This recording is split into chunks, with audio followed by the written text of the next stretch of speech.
अच्छा, मेयर पद के लिए जो गुरुग्राम मेयर पद के लिए जो BCA में जो महिला के लिए आरक्षित है, उसमें क्या शिकायत है? तो भाजपा की तरफ से आदरणीय राजरानी मल्होत्रा कांग्रेस की सीमा पहुंचा है, उसने भी BCA का सर्टिफिकेट बनवा के चुनाव लड़ा है। ये दोनों ही महिलाएं मल्होत्रा शब्द का इस्तेमाल कर रहे हैं और सुनार के नाम से सर्टिफिकेट बनवाया है।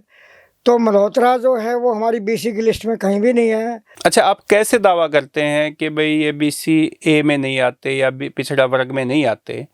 सारे बैकवर्ड समाज में मल्होत्रा जाति जो है उसका कहीं भी किसी प्रकार की भागीदारी नहीं है।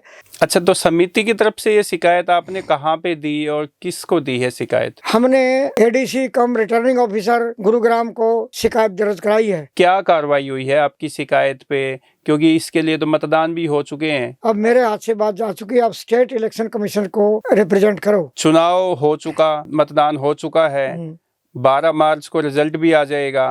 BCA के अंदर 90% है, बहुत गरीब आदमी है, 10% कुछ पढ़े लिखे कुछ ठीक काम चला रहे हैं, लेकिन आक्रोश पूरे हरियाणा के अंदर है। और उसके बाद रास्ता एक ही बचता है कि हम Punjab and Haryana high court में अपने हक के लिए एक केस डालें कि भाई ये गलत हुआ है, हमारे हक को क्यों खाया जा रहा है।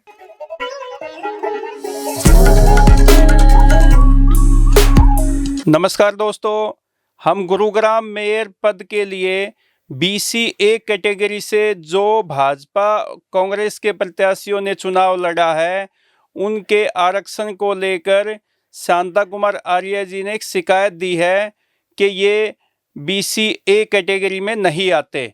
तो हम आज इसी मुद्दे पर आपसे शांता कुमार जी से बात करेंगे और इस पूरे मामले को समझेंगे कि आखिर है क्या। शांता कुमार जी नमस्कार। नमस्कार जी, आपको भी, श्रोताओं को, दर्शकों को भी नमस्कार। अच्छा, मेयर पद के लिए जो गुरुग्राम मेयर पद के लिए जो BCA में जो महिला के लिए आरक्षित है, उसमें क्या शिकायत है? और आपकी जो समिति है उन्होंने शिकायत दी है कि भाई ये BCA में नहीं आते, ये तो सामान्य जाति से हैं। तो क्या शिकायत है, क्या मामला है, हमें समझाइए। मैं आपको बता दूं कि गुरुग्राम में मेयर पद का जो है वो BCA की महिला के लिए आरक्षित है हरियाणा सरकार द्वारा। अब 2 प्रत्याशियों ने वहाँ चुनाव लड़ा है। तो भाजपा की तरफ से आदरणीय राजरानी मल्होत्रा ने चुनाव लड़ा है BCA का सर्टिफिकेट बनवा करके, जबकि कांग्रेस से कौन है कैंडिडेट? कांग्रेस की सीमा पहुंचा है, उसने भी BCA का सर्टिफिकेट बनवा के चुनाव लड़ा है। ये दोनों ही महिलाएं मल्होत्रा शब्द का इस्तेमाल कर रहे हैं और सुनार के नाम से सर्टिफिकेट बनवाया है।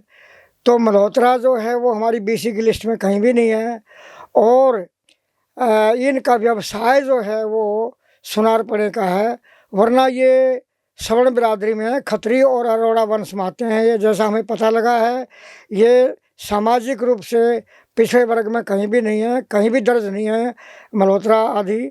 तो ये BCA में नहीं आते, ये सवर्ण बिरादरी में आती हैं दोनों। अच्छा, आप कैसे दावा करते हैं कि भाई ये BCA में नहीं आते या पिछड़ा वर्ग में नहीं आते? मैं और हमारे साथी हरियाणा में इवन ज्वाइंट पंजाब के टाइम से ही बैकवर्ड क्लासेज की समस्याओं के बारे में, बैकवर्ड क्लास की मीटिंग है, उनके हकों को दिलाने के बारे में हमारी संस्थाएं बाकी भी काम कर रही हैं और हमारी संस्था भी काम कर रही है। हमने आज तक किसी भी मल्होत्रा आदि से बैकवर्ड क्लास की आवाज़ उठाते नहीं देखा और ना कभी ये मीटिंग में आए। और इवन काका कालेरकर कमीशन की रिपोर्ट में और मंडल कमीशन की रिपोर्ट में कहीं भी मल्होत्रा शब्द का जिक्र नहीं है और कहीं भी ये मीटिंग में नहीं आते और ना इनका कोई बैकवर्ड क्लास के नाम से कोई संगठन है। जितना हमें पता लगा है, हमने बहुत गहराई से देखा है भी इनकी बैकवर्ड क्लासेज के अंदर और विशेषकर BCA के अंदर सारे बैकवर्ड समाज में मल्होत्रा जाति जो है उसका कहीं भी किसी प्रकार की भागीदारी नहीं है। ना ये कभी रिप्रेजेंटेशन करते, ना कभी मीटिंग में आते, ना कभी बैकवर्ड करते। केवल ये अब इलेक्शन के अंदर के लोभ हो गया, लालच हो गया, इस का लाभ उठाने के लिए इन्होंने सुनार का सर्टिफिकेट बनवा कर BCA का ये चुनाव लड़ा है।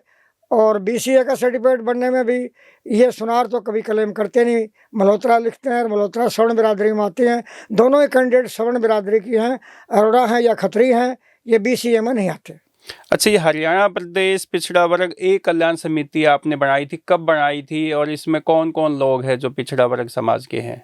हरियाणा प्रदेश पिछड़ा वर्ग ब्लॉक एक कल्याण समिति ये अक्टूबर 2010 के अंदर रोहतक से रजिस्टर्ड करवाई थी और उसके बाद में 2013 में हरियाणा सोसाइटीज एक्ट के द्वारा जो 2012 का एक्ट है इसको रिन्यू करवाया और ये बिल्कुल रेगुलर चल रही है। इसमें मैं प्रधान हूँ और आरडी जांगड़ा रेवाड़ी से उप प्रधान हैं और वीरेंद्र स्वामी जो बैरागी समाज से BCA के हैं वो जनरल सेक्रेटरी हैं और बलबीर सिंह प्रजापति इसके खजांची हैं।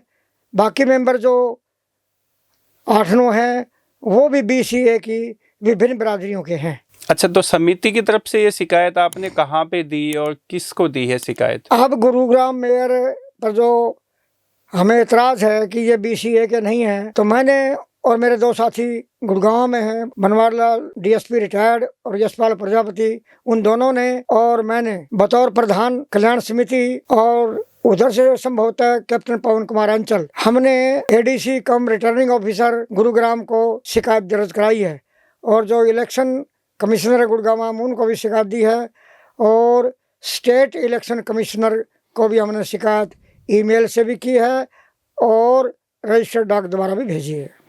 जैसा आपने बताया कि 30 फरवरी को आपने शिकायत की और रिटर्निंग ऑफिसर को भी शिकायत की, राज्य चुनाव आयोग को भी शिकायत की, तो अभी तक इसमें क्या कार्रवाई हुई है आपकी शिकायत पे? क्योंकि इसके लिए तो मतदान भी हो चुके हैं। जब हमारे साथी DSP बनवारी लाल जी और यशपाल जी गुरुग्राम में BCA के 15-20 साथियों को लेकर के आदरणीय ADC महोदय जो कि रिटर्निंग अफसर भी हैं उनसे मिले तो उन्होंने कहा कि भाई ये हमारे पास तो BCA का सर्टिफिकेट आया था और उस नाते से हमने इनको कंसिडर कर लिया। अब मेरे हाथ से बात जा चुकी है, आप स्टेट इलेक्शन कमिश्नर को रिप्रेजेंट करो। तो हमने स्टेट इलेक्शन कमिश्नर को चंडीगढ़ ईमेल किया और उससे हमारे साथी ने बात भी की तो कहने लगे भाई ये सारी प्रक्रियाएं पूरी हो चुकी हैं और अब ये मेरे हाथ में भी नहीं है, you pursue to court, high court. अब हम रिप्लाई में हैं और इधर से इलेक्शन का रिजल्ट आ जाता है 12 तारीख को। इसके बाद में हमारी समिति और हमारे गणमान्य व्यक्ति गुड़गांव से यशपाल और DSP साहब हम इकट्ठे होंगे और अगली रणनीति बनाएंगे हाई कोर्ट में जाने के लिए। अच्छा, ये बताइए कि जैसे चुनाव हो चुका, मतदान हो चुका है, 12 मार्च को रिजल्ट भी आ जाएगा, तो अगर इनमें से मेयर तो चुने ही जाएंगे कोई ना कोई, जिसका भी जो बहुमत से जिसको वोट ज़्यादा मिले हैं, तो आप लोगों का अगला कदम क्या रहेगा इसके लिए? नहीं, अगला कदम तो हम समाज तो जैसे हमारा संगठन भी है, जागरूक भी है और पूरे हरियाणा के अंदर बड़ा भारी आक्रोश है क्योंकि ये सिंपल बिरादरियां हैं। BCA के अंदर 90% है, बहुत गरीब आदमी है, 10% कुछ पढ़े लिखे कुछ ठीक काम चला रहे हैं, लेकिन आक्रोश पूरे हरियाणा के अंदर है। और उसके बाद रास्ता एक ही बचता है कि हम Punjab and Haryana high court में अपने हक के लिए एक केस डालें कि भाई ये गलत हुआ है, हमारे हक को क्यों खाया जा रहा है। आप ये बताइए कि जो पिछड़ा वर्ग जाति है उसमें BCA में कौन कौन सी जाति आती है, BCB में कौन सी जाति आती है और किसको कितना आरक्षण इसमें दिया गया है भाग डिवाइड करके? BCA में कुल मिलाकर 72 जातियां हैं जिनमें कुम्हार, लोहार, खाती, मणियार, जोगी, तेली, कहार, सुनार, बैरागी, खम्बोज, गडरिया और इस तरह से मुख्य बिरादरियाँ ये लोहार, रोहिला, दर्जी, मणियार, ये मुख्य बिरादरियाँ इसके अंदर आती हैं। और बाकी सैन समाज भी इसी में आता है? सैन समाज भी इसी में आता है, नाई समाज हमारा और भी बिरादरी आती हैं। BCA में मोस्टली दस्तकारी ज़्यादा हैं, तो BCB में आती हैं आहिर, गुजर, सैनी, मेव, लोधा और शायद 1-2 साल पहले गोस्वामी, गोसाई बिरादरी को भी मिला लिया है जी, 6 बिरादरियों से। तो BCA को कितना आरक्षण दिया गया था निकाय चुनाव में? पंचायत में, लोकल बॉडीज में, नगर परिषद, नगर निगम, नगर पालिका आदि में BCA को 8% आरक्षण दिया गया है और उस आरक्षण का ये पहला चुनाव है। तो BCB को अभी पिछले साल इस गवर्नमेंट ने 5% आरक्षण दिया है BC? BC बी को। बी को हम्म। 5% दिया है BC बी को और 8% BC ए को। ए को। तो आप ये बताइए कि हरियाणा में BC ए की संख्या ज्यादा है कि BC बी के लोगों की संख्या ज्यादा BC है? बी की संख्या तो बहुत कम है, क्योंकि उसमें मोस्टली अहिर गुजर सैनी इनकी आबादी तो है। लोध तो कोई नाम मात्र है, और मेव जो बेल्ट है उसमें भी सारे मेव नहीं हैं, कुछ कास्टें हैं जो मेव कहलाती हैं। अब जो BCA की आबादी बहुत ज़्यादा है, क्योंकि 72 जातियों के अंदर 15-20 जातियाँ तो ऐसी हैं कि जिनका सब जगह सर्वाइवल है, और 3-4 जातियाँ तो ऐसी हैं कि 99% हरियाणा के गांवों तक फैली हुई हैं। इसलिए BC बी की आबादी कम है और BCA की आबादी ज़्यादा अच्छा, है। BC बी में जो आपने जातियों के नाम लिए वो तो अच्छा खासा, तो उनके पास खेती किसानी है, जमीन है, उनके संसाधन अच्छे हैं, तो आप उनको कितना मानते हैं कि उनको जो आरक्षण 5% दे रखा है वो BC बी और BCA के लिए हिसाब से सही है? देखो, इसमें ऐसा है कि इस देश में आदमी अपने हकों के लिए लड़ता है। 1995 में उस समय की सरकार ने, जब हरियाणा बैकवर्ड कमीशन ने सर्वे किया, तो इन 5 बिरादरियों ने रिप्रेजेंट किया अपने आप को बैकवर्ड में मिलाने के लिए। और क्योंकि बाकी इंडिया के अंदर ये बिरादरियाँ बैकवर्ड में हैं, यद्यपि हरियाणा के अंदर जैसा आपने बताया सक्षम है, लेकिन हम किसी के अधिकार के प्रति यह नहीं कह सकते इनको मत दो, इनको मिल गया। लेकिन ये चलो समझदारी थी गवर्नमेंट की उस टाइम कि भी 2 ब्लॉक बना दिए, BCA और BC बी। अब जब वो अधिकारों के लिए आ गए हैं, तो हम इसमें भैया यही कह सकते हैं भी वो हमारे बड़े भाई हैं, और हम मिल करके बैकवर्ड क्लास की लड़ाई लड़ें, और लड़ भी रहे हैं। लेकिन ये ज़रूर बात है कि BCA में बहुत बिरादरियाँ मिलाई जा रही हैं, और कोटा जो का तो है। वैसे तो 1931 की जनगणना के अनुसार 52% है BC जो ओरिजिनल चल रहे हैं, और अब BCA में कम से कम दर्जनों बिरादरी और मिला दी गई हैं, और आरक्षण वही का वही ऑल इंडिया लेवल से 27% है। तो ये तो एक तरह से अधिकारों के प्रति जो एडिक्वेट रिप्रेजेंटेशन है वो नहीं है, पर्याप्त नहीं है। लेकिन फिर भी ये दबे कुचले लोग हैं, जो सरकार दे रही है, तो हम उसके लिए, हमें कोई BC बी के प्रति कोई किसी प्रकार की ईर्ष्या नहीं है। अच्छा, जैसे हरियाणा के जो जाट समाज है वो भी OBC में शामिल होने के लिए रिजर्वेशन की मांग कर रहे हैं, क्या उनकी मांग को आप कितना जायज मानते हैं? देखो, हरियाणा के अंदर वैसे तो मैं पहले कह चुका हूँ, हमें किसी जाति विशेष से या वर्ग विशेष से नफरत नहीं, और नफरत होनी भी नहीं चाहिए। लेकिन अगर वो अनक्रोचमेंट करते हैं, और जो सुप्रीम कोर्ट से या सेंट्रल गवर्नमेंट से जो नॉर्म्स हैं, उन नॉर्म्स के अंतर्गत जो बिरादरियाँ आती हैं, only those communities can be included. अब जैसा कि जो कुछ टाइम क्लेम किया था, तो माननीय सुप्रीम कोर्ट ने या माननीय हाई कोर्ट ने जैसा समझा कि वो नॉर्म पूरे हैं नहीं हैं, ये उनके फैसले के अनुसार है। हमें किसी प्रकार की ईर्ष्या नहीं है, लेकिन नॉर्म्स पूरे नहीं थे, ये कोर्ट का अपना निर्णय है, और उनको मिल जाए हमें कोई दिक्कत नहीं है। और उनको हरियाणा गवर्नमेंट ने 10% अलग दे भी दिया था, और उस समय में कोई ईर्ष्या नहीं है। गवर्नमेंट ने ये भी समझदारी करी, 10% को अलग दिया। तो ये दबी कुचली बिरादरियों से अगर जाट समाज को भी आरक्षण मिलता है उनका अपना अलग से, तो हमें कोई ऐतराज़ नहीं है।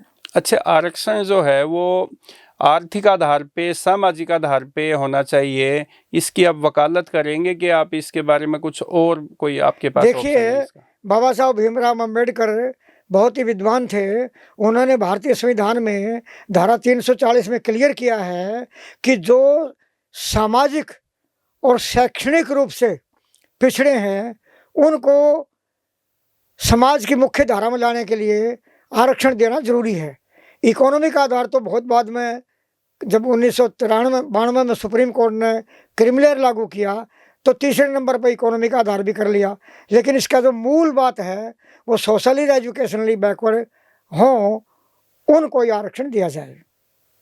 अच्छा, मेयर के उसके चुनाव के लिए आप आखिर तक लड़ाई लड़ेंगे, कोई पीछे नहीं हटने वाले? जो मेयर पद के लिए, अपने हकों के लिए, हमें किसी जाति विशेष या व्यक्ति विशेष से ईर्ष्या ना होकर के, हमें अपने अधिकारों को प्रोटेक्ट करने के लिए, अपने अधिकारों को सुरक्षित रखने के लिए, हम नीचे से लेकर ऊपर तक, यानी कि हाई कोर्ट में परमात्मा ना करे अगर हमारे विरोध में आता है तो हम सुप्रीम कोर्ट में जाएंगे। और सुप्रीम कोर्ट मैं समझता हूँ कि बहुत गहराई से माइक्रोस्कोप के हिसाब से देखेगी तो हमारा अधिकार बनता है, उनका अधिकार बनता है नहीं, वो सवर्ण बिरादरी में आती हैं। और उसके बाद जन जागरण अभियान है, हम राष्ट्रीय हित में राष्ट्रीय लाइन में रहते हुए बैकवर्ड क्लासेज का चाहे बी ब्लॉक हो चाहे ए ब्लॉक हो, हम घर घर जा कर के व्यक्ति विशेष तक भी जा कर के इतना ज़बरदस्त सामाजिक जन जागरण अभियान चलाएंगे कि सरकार और दूसरे लोग मजबूर हो जाएं कि भाई इन गरीबों का हक ना दबाया जाए, इनको सवर्ण बिरादरी को इसमें ना घुसने दिया जाए। और उसके लिए EWS है, सवर्ण बिरादरी जो है उनके लिए EWS है। तो हम जितनी हमारी कैपेसिटी है, योग्यता है, समाज को जगाना, राष्ट्रीय हित को ध्यान में रखते हुए, अमन शांति को ध्यान में रखते हुए, किसी जाति विशेष का नुकसान ना करते हुए हम अपने अधिकारों के लिए शांतिपूर्वक जन जागरण अभियान चलाएंगे पूरे हरियाणा में। हरियाणा के मुख्यमंत्री है वो पिछड़ा वर्ग BC B से हैं, तो आपको उनसे उम्मीद है, आप उनसे मिले हो? हाँ, आदमी आशावादी होता है और होना भी चाहिए।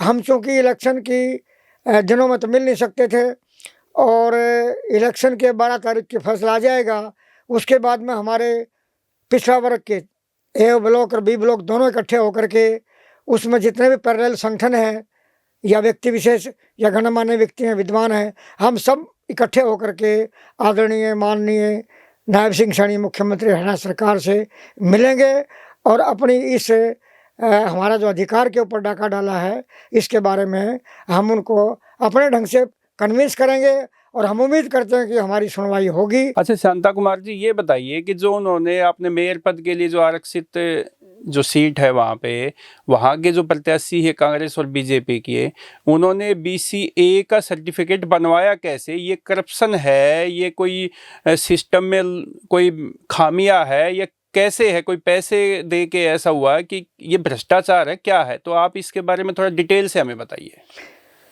जहाँ तक मेरे संज्ञान में है, ये जो फैमिली आईडी है उसमें खामियां हैं कि जो अपनी बिरादरी कुछ भी लिखवा दे बिना किसी वेरिफिकेशन के। जैसे पहले प्रोसीजर होता था कि कोई भी कास्ट अगर BC का सर्टिफिकेट बनवाती है तो पटवारी तस्दीक करता है, उसके बाद में जो है तहसीलदार तस्दीक करता है, फिर SDM इशू करते थे। अब ऑनलाइन सिस्टम है, CSC सेंटर भी खुले हुए हैं और फैमिली आईडी में जैसा बताते हैं, तो मेरा जहाँ तक अनुमान है, जहाँ तक मेरी नॉलेज है, फैमिली आईडी में और भी कई अनोमलीज हैं। रोज़ाना हम अखबार में पढ़ते हैं कि वहाँ पर सही इन्फॉर्मेशन आदमी दर्ज नहीं करवाता और फैमिली आईडी के आधार पर ये सर्टिफिकेट BCA का बनाया गया है। और यहाँ ये अगर सही ढंग से वेरिफिकेशन किया जाता तो ऐसा नहीं होता। फैमिली आईडी में मन मर्जी नहीं होनी चाहिए, जो एंट्री हो उसकी वेरिफिकेशन हो। तो ये तो एक तरीके से भ्रष्टाचार है, क्राइम है ये तो। जिस भी कर्मचारी ने, अधिकारी ने ये वेरीफाई करके सर्टिफिकेट बनाया, उन पे भी एक्शन होना चाहिए। हाँ, हम ये उम्मीद करते हैं और इसकी गहराई से हम जा कर के हम आदरणीय CM साहब से और भी जो अधिकृत एजेंसियां हैं सरकार की, हम उनको कन्विंस करेंगे कि भी सर्टिफिकेट बन कहे जाते हैं, इससे तो गरीबों का हक दबा लिया जाएगा, चालाक लोग सर्टिफिकेट बनवा लेंगे। और जहाँ तक लोगों सुनते हैं कि भाई ये फैमिली आईडी में कुछ कमियां हैं और वहाँ पर जैसे मर्जी आदमी अपनी इनकम लिखवा देता है या जैसे मर्जी जाते लिखवा देता है, तो उसमें गलती होने की संभावना है। तो इसमें हम यही अपेक्षा करते हैं सरकार से कि भी इसमें किसी प्रकार की धांधली ना हो, इसको बहुत गहराई से, गंभीरता से और पूरी तरह से फिजिकली वेरिफिकेशन, फिजिकली जो है ना उसके ऊपर दस्तावेज जो है उनका इंक्वायरी हो और सही ढंग से जैसे पहले होता था, पटवारी के माध्यम से इंक्वायरी कराओ, सरपंच के माध्यम से इंक्वायरी कराओ और जो उनका एफिडेविट भी लो और इसके बाद में तहसीलदार तस्दीक करे और फिर इशू हो सकता है। वरना तो गरीब आदमी तो बेचारा अज्ञानी होता है, वो जागरूक नहीं होता है और चालाक आदमी गरीब आदमी के हक को खा जाएगा। अब इसको आप अपनी भाषा में भ्रष्टाचार कहेंगे या लापरवाही कहेंगे, मैं समझता हूँ ये गरीबों को एक तरह से उनका हक दबाने के लिए और चालाक लोग चालाकी करते हैं, तो मैं समझता हूँ ये एक तरह से गलत काम है। तो दोस्तों, ये गुरुग्राम मेयर में जो आरक्षित जो कोटा जो मिला था और उसमें मेयर के जो प्रत्याशी हैं उनके सर्टिफिकेट पे सवाल उठाए हैं शांता कुमार जी ने इसकी शिकायत दी है राज्य चुनाव आयोग और रिटर्निंग ऑफिसर को। ये जांच का विषय है, इसमें क्या सच्चाई सामने आती है वो फिर हम अगले एपिसोड में आपके सामने लेके आएंगे। शांता कुमार जी, आपका बहुत बहुत धन्यवाद। आपका भी बहुत बहुत धन्यवाद।